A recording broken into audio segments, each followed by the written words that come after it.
Terminal Island. I heard her say it, but I could hardly believe that song was singing again. That blood Natalia Terry splattered me with still wouldn't wash clean. Was it a joke or a curse? Fate seemed equally ready to fill my life with both, but if anything could take my mind off those dead eyes of that self-made martyr, it was the pair of new ones staring back at me on their way to hell. The stiff was another dame, none other than Anastasia Corby. The mortuary's own coroner, Corby proved the Reaper even takes his own. Her friend and business partner, Valencia Marley, was who hired me to find out who hurried Corby down the crimson road of mortality.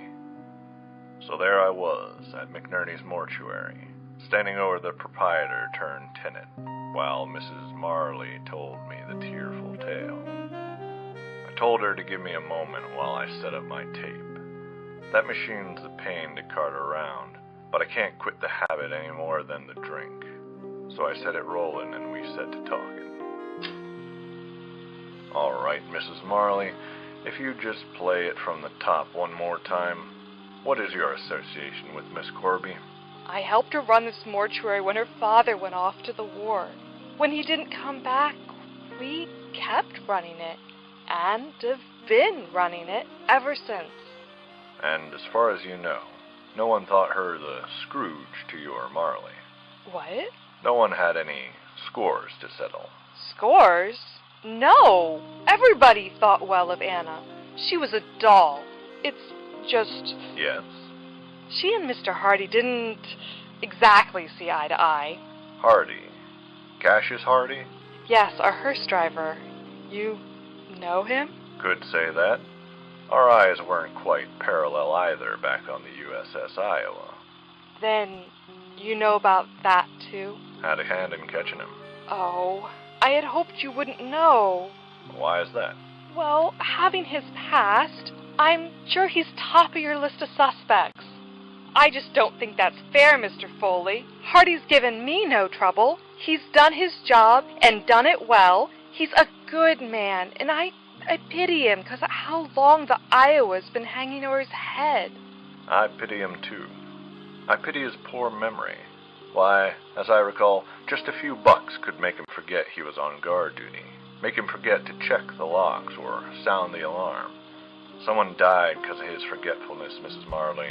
I hope he remembers that for the rest of his life.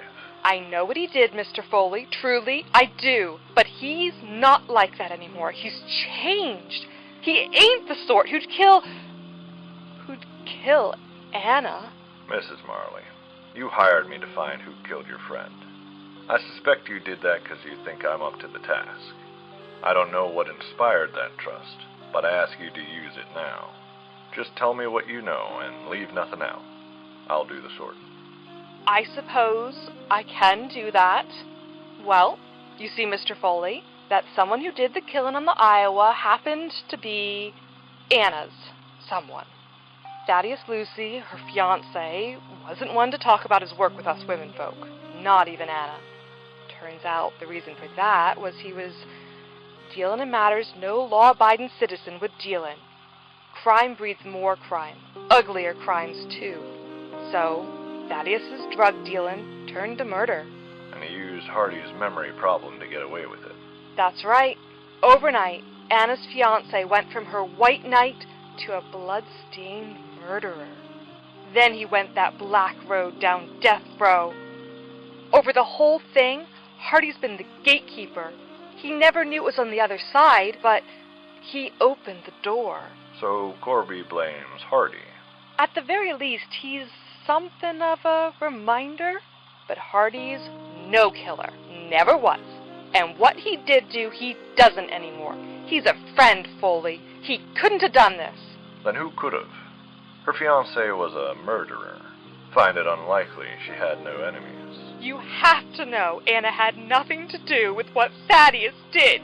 You said you were involved in that case, right? Then you gotta know Anna knew nothing about any of that till the cops booked her man. What I know, and even what's true, doesn't matter. What matters is she was loved by somebody people have reason to hate. Bitterness, grief, and vengeance rarely consult rational thought. You think someone killed Anna 'cause of Thaddeus? I'm saying it'd hardly be the first time. What can you tell me about Miss Corby's death? I already told you everything. You can see her body, can't you? Mrs. Marley, for the tape, please. Oh, all right. She was stabbed. You can see the wound yourself. A single wound through her throat. She bled out quickly. Don't see any defense wounds either. No signs of struggle or restraint. Nothing. She's clean, but for that one wound that killed her. You said you estimate her death to have been 2 nights ago? Yeah, that's right. What can you tell me about between now and then? I came to work like usual. The door was locked, which never happens. Anna lived right upstairs. She always got here first and let me in. Have my own key though, so got to work. When I got worried, I rang the police. They brought her in today. She'd been found on Terminal Island in a pool of her own blood. I'm sorry, Mrs. Marley. Is there anything else you can tell me? Do you have the clothes she was wearing when they found her? They're over here. Her trembling hand showed me the blood-drenched testament to her friend's last moment.